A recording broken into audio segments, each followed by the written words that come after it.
NIM-BM 1901011159. Di sini saya akan menjelaskan beberapa pertanyaan terkait materi dari mata kuliah Masailul Fiqh.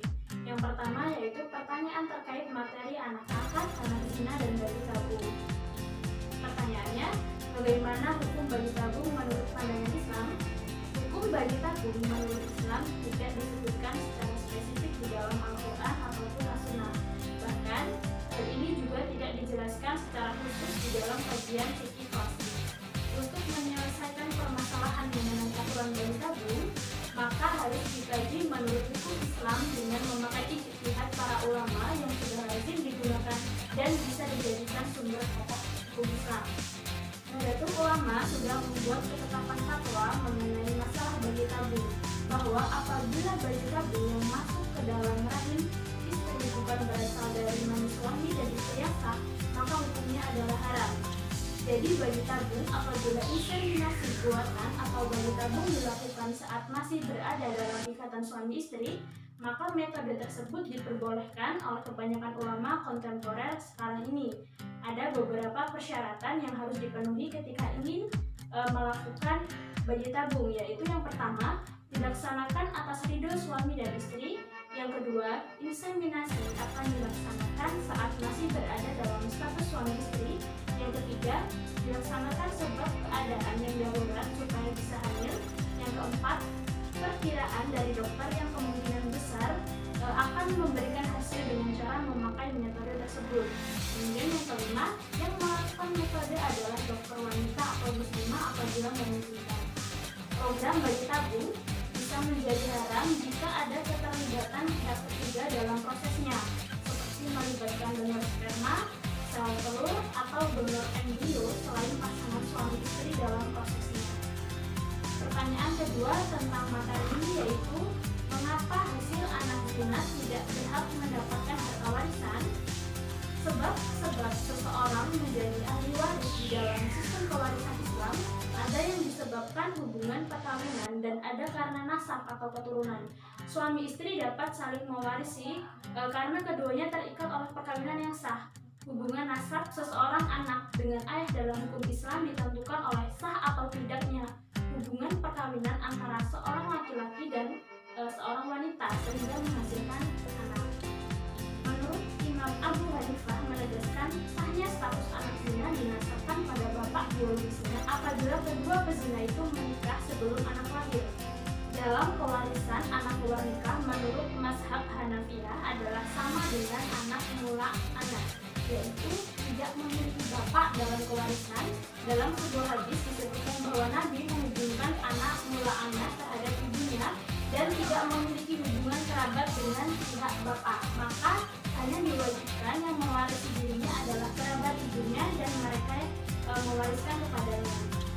Kedua, menurut mazhab Imam Malik, yaitu dalam warisan anak di luar nikah terhadap ayah biologisnya tidak mendapatkan warisan karena tidak terhubung kepada laki-laki yang menghamili perempuan yang melahirkan anak tersebut, tetapi ia bisa mendapatkan warisan dari ibunya.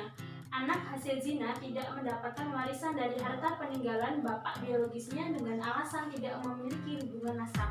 Menurut Imam Syafi'i, hukum kewarisan anak luar nikah sama dengan anak mula anak, yaitu tidak saling mewarisinya bapak biologis dan anak disebabkan terputusnya nasab, serta ahli keluarga pihak bapak biologis, yaitu ayah, ibu, dan anak dari bapak biologis. Anak tersebut hanya mewarisi dari pihak ibu dan keluarga ibunya. Anak boleh mewarisi dari pihak bapak biologisnya apabila adanya klaim atau pengakuan dari bapak biologisnya. Dalam pengakuan nasab atau kewarisan, Imam Syafi'i memperbolehkan pewaris yaitu dari pihak bapak biologis mengakui nasab kepada yang diwariskannya, dengan syarat anak tersebut dapat memperoleh harta warisan atau diakui oleh semua ahli warisnya. Adanya orang yang mengakui anak kepada yang meninggal atau pewaris, tidak diketahui kemungkinan nasab selain dari pewaris, dan pihak yang membenarkan nasab anak tersebut adalah seorang yang berakal dan telah balik. Selanjutnya, pertanyaan terkait materi jual beli online. Pertanyaan pertama yaitu, bagaimana hukum jika menjual barang tetapi menggunakan gambar yang tidak sesuai, apakah itu termasuk ke dalam penipuan? ini merupakan penipuan karena jelas-jelas gambar tidak sesuai dengan aslinya. Dalam jual beli khususnya online, seharusnya penjual dan pembeli sama-sama jujurnya. Penjual tidak berbohong, memberikan gambar yang sesuai dengan barangnya, menjelaskan barang dengan detail, dan pembeli juga harus bersedia membayar. Sehingga kalau semua jujur, nanti akan terjadi suka sama suka yang merupakan cara mutlak dari jual beli. Kemudian pertanyaan yang kedua, bagaimana hukum jual beli online, apakah termasuk riba atau tidak? Jual beli online hukumnya riba, diperbolehkan dan bukan riba. Apabila memenuhi syarat dan rukun dari jual beli itu sendiri, jual beli online boleh dan sah jika memenuhi syarat dan rukun jual beli. Rukun jual beli menurut Islam adalah adanya penjual, pembeli, barang yang dijual, dan ucapan ijab qabul. Dalam Islam, berbisnis melalui online diperbolehkan selagi tidak terdapat kezaliman, monopoli, serta unsur-unsur riba dan juga penipuan. Dan sebaiknya jika berjualan online diberitahu tentang detail produk dan gambar aslinya agar tidak terjadi kesalahan atau dianggap penipuan. Sekian materi yang dapat saya sampaikan, semoga bermanfaat. Kurang dan lebihnya saya mohon maaf, dan kepada Allah saya